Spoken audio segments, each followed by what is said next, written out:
نحمده ونصلي ونصلي على رسوله الكريم أما بعد فأعوذ بالله من الشيطان الرجيم بسم الله الرحمن الرحيم ربي اشرح لي صدري ويسر لي أمري واحلل عقدة من لساني يفقهوا قولي ربي زدني علما ربي يسر ولا تعسر وتمم بالخير وبك نستعين اللهم فقهنا في الدين اللهم أرنا الحق حقا وارزقنا اتباعه وأرنا الباطل باطلا وارزقنا اجتنابه اللهم إنا أسألك الهدى والتقى والعفاف والغنى اللهم إنا أسألك علما نافعا آمین ثم آمین۔ السلام علیکم ورحمۃ اللہ وبرکاتہ۔ امید کرتی ہوں آپ سب خیر و عافیت سے ہوں گے، ایمان، صحت اور تقوی کی بہترین حالتوں میں ہوں گے الحمدللہ۔ اللہ تعالیٰ کے اس رحمت بھرے مہینے کی اللہ تعالیٰ کی برکتوں، رحمتوں اور فضیلتوں کو سمیٹ رہی ہوں گے بھرپور انداز میں،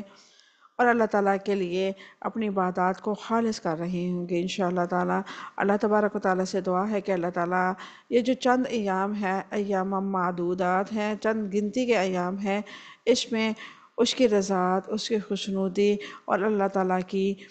خوشنودی اور اس کی رضاعت کے ساتھ ساتھ اللہ تعالیٰ ہمارے دلوں کو بھی پھیر دے، اور ہمارے دلوں میں اللہ تعالیٰ اپنی اور اپنے نبی کی محبت جگا دے، اور ہمیں دین پہ چلنے والا بنا دے، اور ہمیں توحید پر عمل کرنے والا بنا دے، آمین ثم آمین۔ ہم چوتھا پارہ دیکھ رہے ہیں، اور آیت مبارکہ ہم نے دیکھی تھی 153، اور اس آیت مبارکہ میں ہم نے کیا دیکھا تھا، مختصر سا اس کا جائزہ پہلے لیتے ہیں۔ اللہ تبارک و تعالیٰ نے فرمایا تھا کہ تم اگر اللہ کے نبی کے ساتھ منہ موڑو گے، یا کوئی ایسی مقام پہ جب اللہ کا نبی تمہیں حکم دے رہا ہوگا، پکار رہا ہوگا، تو تم منہ موڑو گے، تو تمہارے لیے یہ نقصان دہ بات ہے۔ لیکن کبھی صورتحال ایسی ہوتی ہے کہ انسان نہ چاہتے ہوئے بھی کچھ ایسے عمل کر جاتا ہے جو اللہ اور اس کے رسول کی نافرمانی کے زمر میں آتے ہیں۔ ایسے میں اگر آپ کو اندازہ ہو جائے کہ آپ کے ساتھ کچھ غلط آپ نے کیا ہے، آپ نے نبی کریم صلی اللہ علیہ وسلم کی اطاعت میں کچھ نافرمانی کی ہے، یا اللہ کے حکم عدولی کی ہے، تو اسی ٹائم اللہ رب العزت سے توبہ کرے۔ اللہ تبارک و تعالیٰ غفور رحیم ہے، وہ آپ کو معاف کرنے والا ہے۔ یہاں پہ جنگ احد کا ہم واقعہ دیکھ رہے ہیں۔ غزوہ احد میں کیا ہوا تھا کہ نبی کریم صلی اللہ علیہ وسلم کی نے جہاں پہ مورچوں پہ جن صحابہ کرام کو متعین کیا تھا، اور فرمایا تھا کہ یہاں سے آپ لوگوں نے ہلنا نہیں ہے، ٹھیک ہے، اور جیسے ہی انہیں لگا کہ ہم فتح یاب ہو گئے ہیں، اور وہ مشرکین کفار بھاگ گئے ہیں، ان کا جو ساز و سامان ہے اس کو سمیٹنے کی حرص نے ان کو نبی کی اطاعت سے موڑ دیا۔ وہ وہاں سے جیسے ہی مڑے تو اللہ تبارک و تعالیٰ نے دوسرے ہی لمحے ان کی جو فتح تھی وہ شکست میں بدل دی، اور مسلمانوں پر پھر کافر غالب آ گئے، انہوں نے حملہ کیا، جس کے نتیجے میں نبی کریم صلی اللہ علیہ وسلم کے دانت مبارک شہید ہو گئے، اور کسی نے وہاں پہ افواہ پھیلا دی کہ نبی کریم صلی اللہ علیہ وسلم شہید ہو گئے ہیں، اور ایسے میں افراتفری پڑ گئی اور بھاگم بھاگ شروع ہو گئی۔ ظاہری سی بات ہے، جب انسان ایسی جگہ پہ ہو جہاں پہ کمزور بھی پڑ رہا ہو، اور اسے پتا ہو کہ میرے پاس کچھ بھی نہیں ہے، نہ میرے بڑے رہے، نہ میرے یعنی کہ مجھے سپورٹ کرنے والے رہے، تو ایسے میں انسان جو ہے وہ ڈگمگا آ جاتا ہے۔ وہی صورتحال وہاں پہ بھی بنی، اور اللہ تبارک و تعالیٰ نے یہاں پہ وہ سارا واقعہ بیان کیا، اور جو اہم پوائنٹ اس میں جو ہم نے نکالنا چاہیے ہمیں، جو ہمارے لیے نصیحت ہے، وہ یہی ہے کہ جب ہم اللہ کے حکم کی عدولی کریں گے، حکم نہیں مانیں گے، اللہ تبارک و تعالی ہمیں ذلیل و خوار کرے گا۔ کن کے ہاتھوں؟ ایسے لوگوں کے ہاتھوں جو دین کے نام پہ لوگوں کو کاٹتے ہیں، یعنی کہ کفار سے، مشرکین سے، اور یہود و نصارہ سے۔ اور آج ہماری یہی حالت ہے، ہم نے اپنے رب کو، اپنے رب کے حکم کو، اپنے قرآن کو، اپنے نبی کو، اپنے نبی کی سنت کو، سب کو چھوڑ رکھا ہے، اور اس کے بدلے میں ہمیں کیا مل رہا ہے؟ غم ہی غم، پریشانیاں ہی پریشانیاں، مصیبتیں ہی مصیبتیں۔ اور ہم کہتے ہیں کہ ہم تو کبھی کسی کا دل نہیں دکھاتے، ہم تو یہ نہیں کرتے۔ اللہ تبارک و تعالیٰ فرماتا ہے کہ میں پوری خبر رکھنے والا ہوں جو تم عمل کرتے ہو۔ ہم کوئی بھی عمل کرتے ہیں، لوگوں کو ہم دھوکہ دے سکتے ہیں، جھوٹ بول سکتے ہیں کہ میں بدل گئی ہوں، میں نے یہ کام چھوڑ دیے ہیں، میں اب جھوٹ نہیں بولتی، میں اب بے ایمانی نہیں کرتی، لیکن اللہ تبارک و تعالیٰ کیا فرماتا ہے؟ واللہ خبیر بما تعملون، اللہ تعالیٰ پوری خبر رکھنے والا ہے اس کی جو تم عمل کرتے ہو۔ یہ تھی ہماری پچھلی آیات مبارکہ کا خلاصہ۔ آج ہم دیکھیں گے 154، اور یہ آیت مبارکہ کافی بڑی ہے، اس لیے میں نے سوچا اس کو آج ہم ہاف پڑھیں گے اور ہاف انشاءاللہ اللہ تبارک و تعالیٰ ہماری زندگی میں برکتیں ڈالے، انشاءاللہ ہم کل دیکھیں گے۔ تو آغاز کرتے ہیں آج کی آیت مبارکہ کا۔ اعوذ باللہ من الشیطان الرجیم، بسم اللہ الرحمن الرحیم۔ ثم پھر انزل اس نے نازل کیا، علیکم تم پر، من بعد بعد، غم کے، امانتاً ایک امن، نعاساً ایک اونگ تھی، یغشا وہ چھا رہی تھی، طائفتاً کچھ لوگوں پر، منکم تم میں سے، وطائفتن اور کچھ لوگ تھے، قد یقیناً، اہمتہم فکر میں ڈال رکھا تھا ان کو، انفسہم ان کی جانوں نے، یظنون وہ گمان کر رہے تھے، باللہ اللہ کے ساتھ، غیر الحق نہ حق، ظن گمان، جاہلیت کا، یقولون وہ کہتے تھے، حل لنا کیا ہمارے لیے ہے، من الامر کام میں، من شیء کچھ بھی، کل آپ کہہ دیں، ان الامر بلا شبہ کام، کلہ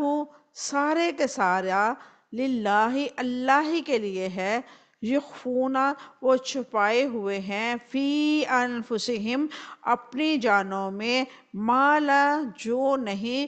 یبدون وہ ظاہر کرتے، لک آپ کے لیے، یقولون وہ کہتے ہیں، لو اگر، کانا ہوتا، لنا ہمارے لیے، من الامر اس کام میں، شیئن کچھ اختیار، ما قتلنا نہ مارے جاتے ہم، ہاہنا یہاں تک ہم انشاءاللہ دیکھیں گے، اور اس کی تفسیر بھی یہاں تک ہی آج ہم کریں گے، کیونکہ آیت مبارکہ کافی طویل ہے، تو اس لیے رمضان المبارک میں بہت سارے اسٹوڈنٹ کہتے ہیں کہ ہم سے اتنا لیسن یاد نہیں ہوتا، اور بھی دورہ قرآن وغیرہ بھی ہے، دوسری چیزیں بھی ہم نے اذکار وغیرہ بھی کرنے ہوتے، تو اس لیے آج جو ہے ہاف ہم پڑھیں گے، اور اس کے بعد روٹ ورڈ ہم دیکھتے ہیں۔ امنتاً ایک امن، حمزہ میم نون اس کا روٹ ورڈ ہے، نعاساً ایک اونگ تھی، نون عین سین اس کا روٹ ورڈ ہے، یغشا وہ چھا رہی تھی، غین شین جا اس کا روٹ ورڈ ہے، طائفتاً کچھ لوگوں پر، واو فا اس کا روٹ ورڈ ہے، اہمتہم فکر میں ڈال رکھا تھا ان کو، ہا میم میم اس کا روٹ ورڈ ہے، یظنون وہ گمان کر رہے تھے، زوا نون نون اس کا روٹ ورڈ ہے، ظن گمان، زوا نون نون اس کا روٹ ورڈ ہے۔ اب یہ دیکھیں یہاں پہ آپ کو خامل قرآن میں نے کروایا تھا، تو وہاں پہ بتایا تھا کہ یہ مضارع کا صیغہ آ گیا، وہ گمان کر رہے تھے، ٹھیک ہے، حال یا آنے والے وقت کا مضارع جو ہے علامت ہوتی ہے، یہاں پہ جمع کا صیغہ ہے، واو نون کے ساتھ ہمیں جمع کا پتہ چلتا ہے، اور یہاں پہ یا ہے تو یا ہمیں کیا بتاتی ہے، یہ مضارع کا صیغہ، یعنی حال یا مستقبل کی بات ہو رہی ہے۔ اصل لفظ یہ ہے ظن، یہ مادہ ہے، زوا نون نون اس کا روٹ ورڈ ہے، اور یہ جو ہے یہ ظن کو جمع میں کنورٹ کیا حال میں، تو یہ یظنون بن گیا، ٹھیک ہے۔ اسی طرح عربک زبان میں بہت سارے ایسے الفاظ ہوتے ہیں جو مادہ جو ہوتا ہے وہ ایک ہی ہوتا ہے، اس میں بہت سارے الفاظ الحمدللہ بنتے ہیں۔ جاہلیتی، جاہلیت کا، جیم ہا لام اس کا روٹ ورڈ ہے، یخفون وہ چھپائے ہوئے ہیں، خا فا یا اس کا روٹ ورڈ ہے، یبدون وہ ظاہر کرتے ہیں، با دال واو اس کا روٹ ورڈ ہے، قتلنا مارے جاتے ہیں ہم، قاف تعلام اس کا روٹ ورڈ ہے۔ یہاں تک آپ روٹ ورڈ کرتے ہیں، کیونکہ یہاں پہ ہا ہونا آگے لفظ آ جاتا تو ہمارا ہاف ہو گیا ہے۔ اب ہم دیکھتے ہیں اس کے مختصر سے تفسیر۔ ثم أنزل عليكم من بعد الغم أمنة نعاسا يغشى طائفة منكم وطائفة قد أحمتهم أنفسهم يظنون بالله غير الحق ظن الجاهلية يقولون هل لنا من الأمر من شيء قل إن الأمر كله لله يخفون في أنفسهم ما لا يبدون لك يقولون لو قال لنا من الأمر شيء ما قتلنا هاهنا۔ پھر اللہ تعالیٰ نے ان پہ غم کے بعد تم پر ایک امن نازل کیا، ایک اونگ تھی جو تم میں سے کچھ لوگوں پر چھا رہی تھی، یقیناً کچھ لوگ تھے جنہوں نے جان لیا تھا اور انہیں فکر میں ڈال رکھا تھا اور اللہ تعالیٰ کے بارے میں ناحق جاہلیت کا گمان کر رہے تھے، اور وہ کہتے تھے کیا اس کام میں ہمارا کچھ اختیار ہے؟ آپ کہہ دیں بلا شبہ سارے کام اللہ تعالیٰ کے ہی اختیار میں ہے، وہ آپ اپنے دلوں میں ایسی بات چھپائے ہوئے ہیں جو آپ کے لیے ظاہر نہیں کرتے۔ وہ کہتے ہیں اگر ہمارا کچھ اختیار ہوتا تو ہم یہاں پہ مارے نہ جاتے۔ یہاں تک ہماری تفسیر ہے، انشاءاللہ ہم دیکھیں گے باقی جو ترجمہ اور تفسیر ہے انشاءاللہ ہم بعد میں دیکھیں گے۔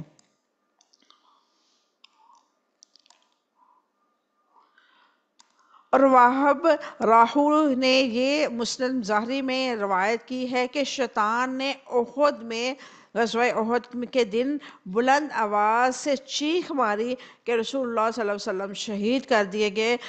کعب بن مالک رضی اللہ تعالیٰ عنہ بیان کرتے ہیں کہ میں پہلا شخص ہوں جس نے میدان جنگ میں رسول اللہ صلی اللہ علیہ وسلم کو دور سے پہچانا۔ میں نے اپنی آنکھوں کو خود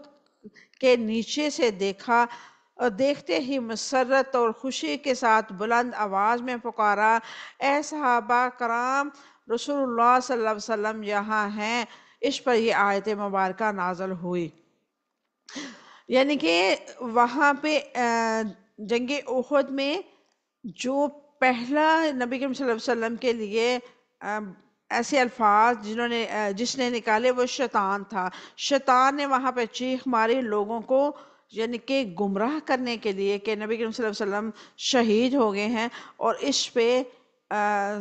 کعب بن مالک کہتے ہیں کہ میں وہ پہلا شخص تھا کہ میں نے فوراً نبی کریم صلی اللہ علیہ وسلم کو دور سے پہچان لیا اور میں نے لوگوں کو بتا دیا۔ اور اس کی تفسیر اب ہم دیکھتے ہیں کہ اس آیت مبارکہ میں اللہ تعالیٰ ہمیں کیا نصیحت فرما رہا ہے۔ ثم انزل علیکم من بعد الغم امنة نعاسا یغشی طائفة منکم، پھر اللہ تعالیٰ نے اس غم کے بعد تم پر ایک امن نازل کی، فرمایا ایک اونگ تھی جو تم میں سے کچھ لوگوں پر چھا رہی تھی۔ میدان احد میں صحابہ کرام رضوان اللہ علیہم اجمعین پر طاری ہونے والی اونگ کی کیفیت کیا تھی؟ اللہ تعالیٰ نے غم کے بعد اہل یقین پر خاص طور پہ امن طاری کر دیا۔ ان کا خوف جاتا رہا یہاں تک کہ انہوں کے ہاتھوں سے تلواریں گرتی جا رہی تھی۔ سیدنا انس رضی اللہ تعالیٰ عنہ سے روایت بیان کیا ہے کہ سیدنا ابو طلحہ رضی اللہ تعالیٰ عنہ فرماتے ہیں کہ احد کے دن ہم جب صف بندی میدان میں تھے تو ہم پر ایک اونگ چھا گئی، ہمارے ہاتھوں سے تلواریں چھوٹ کے گری جا رہی تھی اور میں اس کو پکڑ رہا تھا تو وہ گرتی جا رہی تھی اور میں پکڑ رہا تھا۔ بخاری کی حدیث مبارکہ ہے، یہ 4562 پہ یہ ہے۔ سید انس رضی اللہ تعالیٰ عنہ نے سیدنا طلحہ رضی اللہ تعالیٰ عنہ سے نقل کیا ہے کہ میں نے احد کے دن اپنے سر اٹھایا اور دیکھنے لگا تو ہر شخص کا سر ہوج پر جھکا ہوا ہے، یعنی کہ ہر شخص نے اپنا سر جو ہے اونگ کی وجہ سے جھکایا ہوا ہے، یعنی کہ اللہ تبارک و تعالیٰ کی طرف سے یہ راحت تھی کہ ان کو جو ایک کیفیت تھی ان کی خوف والی، اللہ تعالیٰ نے اس پہ ان کو سکون دے. یعنی کہ جیسے کہتے ہیں نا ڈپریشن میں نیند کی ٹیبلٹ کھائیں یا ایسی میڈیسن یوز کریں جس میں ہمیں نیند آ جائے، ہم پرسکون ہو جائے. تو اللہ تبارک و تعالیٰ نے بھی آج سے 1400 سال پہلے ہی بتا دیا ہے کہ جب انسان ڈپریشن میں ہو، پریشان ہو، تو وہ جو یہ نیند ہے، نیند اس کو اس ڈپریشن سے نکال سکتی ہے، اس خوف سے، اس کرب سے، اس اذیت سے نکال سکتی ہے. جو آج سائنسدان ایجادات کر رہے ہیں، جو آج کے ڈاکٹر ایڈوائز کرتے ہیں، اللہ تبارک و تعالیٰ نے آج سے 1400 سال پہلے ہمیں قرآن پاک میں بتا دیا. اور ہماری یہ بدقسمتی ہے کہ ہم قرآن کھولتے ہی نہیں ہیں. ہم قرآن پڑھیں گے تو ہمیں پتہ چلے گا کہ قرآن ہمارے لیے کس قدر خوبصورت کتاب ہے، مکمل ضابطہ حیات ہے، ہر پریشانی کا علاج ہے، ہر بیماری کا اس میں شفا ہے. کون سی کام ہے، کون سی ایسی چیز ہے جو ہمیں قرآن پاک سے نہیں ملتی؟ تو اب یہ دیکھیں، ہم ڈپریشن میں بڑے پریشان ہوتے ہیں، سائیکاٹرسٹ کے پاس جاتے ہیں، اور اس کے علاوہ ہم ماہر نفسیات کو چیک کروا، میڈیسن کھا، اور عجیب عجیب اپنے اوپر تجربے کرتے ہیں، کبھی کسی میڈیسن سے، کبھی کسی ڈاکٹر کے پاس، کبھی کسی ڈاکٹر کے پاس.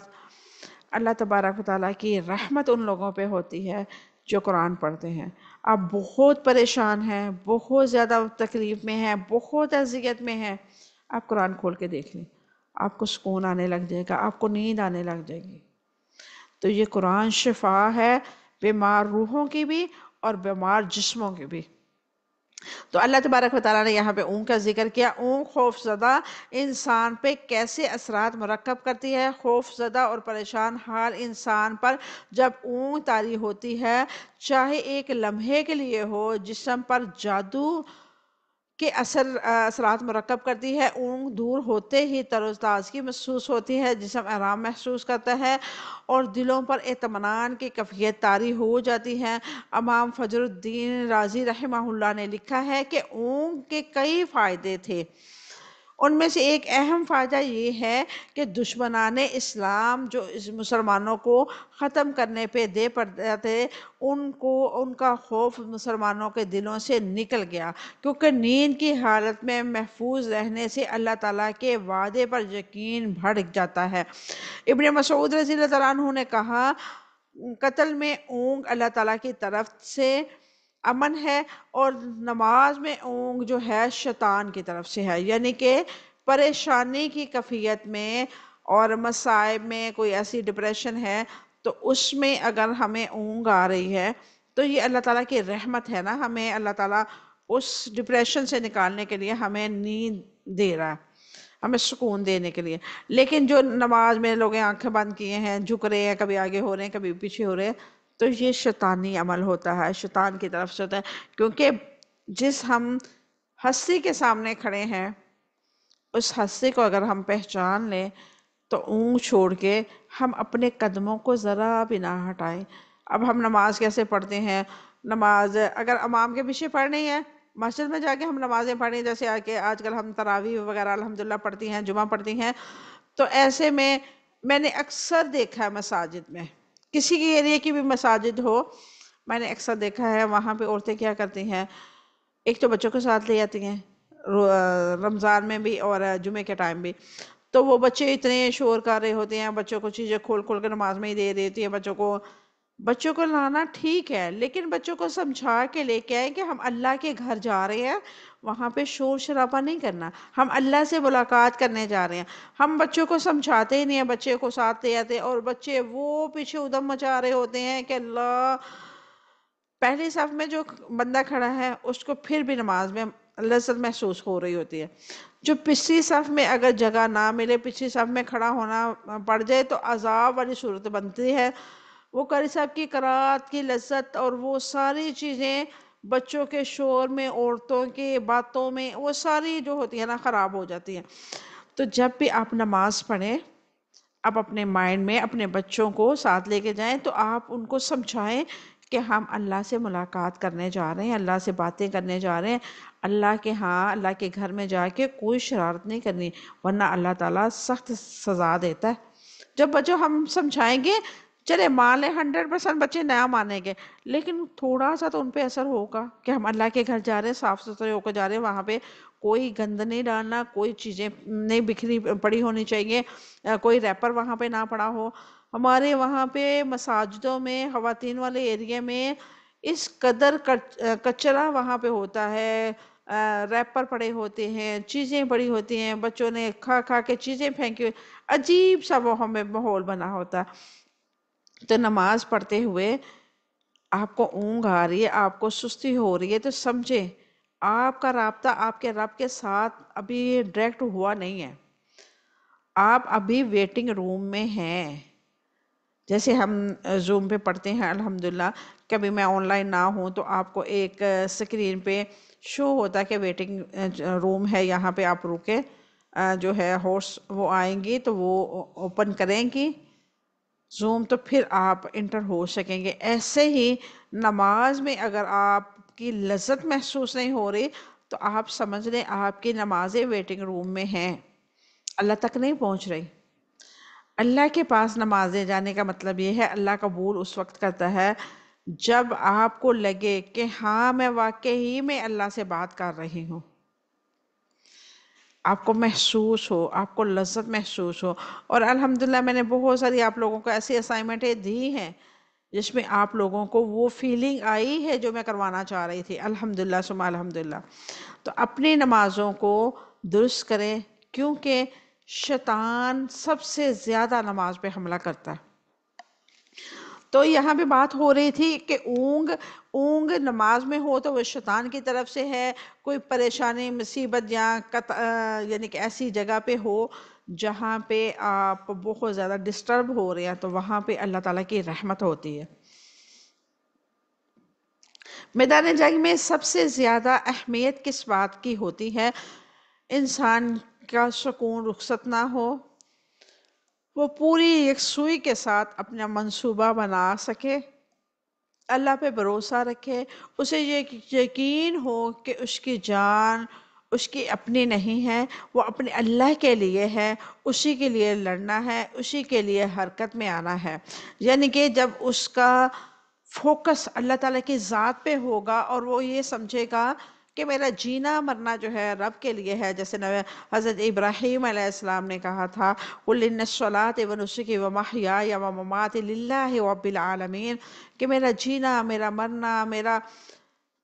کھانا پینا، یعنی ساری زندگی میری جو ہے میرے اللہ کے لیے ہے۔ یہ اس آیت مبارکہ کا مفہوم ہے۔ یعنی کہ جب ہم کوئی بھی کام کرتے ہیں ہم یہ کہتے ہیں کہ یہ ہمارے رب کی رضا کے لیے ہے، تو اللہ تبارک و تعالیٰ اس عمل کو کئی گنا بڑھا دیتا ہے۔ ہم روٹین میں کام بھی کر رہے ہیں، جیسے ہم روزہ رکھتے ہیں، جو ہاؤس وائف ہوتی ہیں ان کو پتہ ہوگا، گھر کے کام ہیں، بچوں کو دیکھنا ہے اور سحری بنانا، افطار کا کام کرنا، اگر وہ یہ نیت کر کے کریں کہ اللہ مجھے اس کام کے لیے تو نے چنا ہے، میں روزہ داروں کی سحری بنا رہی ہوں، مجھے اس کا ثواب دے، اللہ روزے کی حالت میں اپنے بچوں کو دیکھ رہی ہوں، یہ میری ذمہ داری ہے، اور میں بچوں کو اس لیے اچھی تربیت کرنے کے لیے تاکہ یہ تیرے نیک بندے بنے، میں ان کی ضروریات کا خیال رکھتے رہی ہوں، اللہ میرے بچوں کو نیک صالح بنانا، میری آنکھوں کی ٹھنڈک بنانا۔ ایسے جو کام بھی کرے اس میں اپنے رب کو مینشن کر لے، اپنے رب کو بتلا دے، جیسے ہم کہتے ہیں نا کہ لوگوں کو پتہ چلے کہ ہم کتنے نیک ہیں، تو ایسے ہی اپنے رب کو بتایا کریں کہ اللہ یہ میں کام کرنے لگی ہوں، تو جانتا ہے، بجائے اس کے کہ ہم ریاکاری کریں۔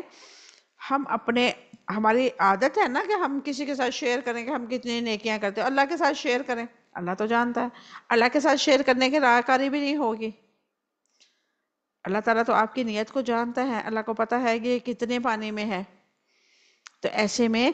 کوئی بھی کام ہے اللہ کی مدد کے بغیر آپ کریں گی تو وہ کام میں برکت بھی نہیں ہوگی، اللہ کی مدد لیں گی تو اس کام میں برکت بھی آئے گی۔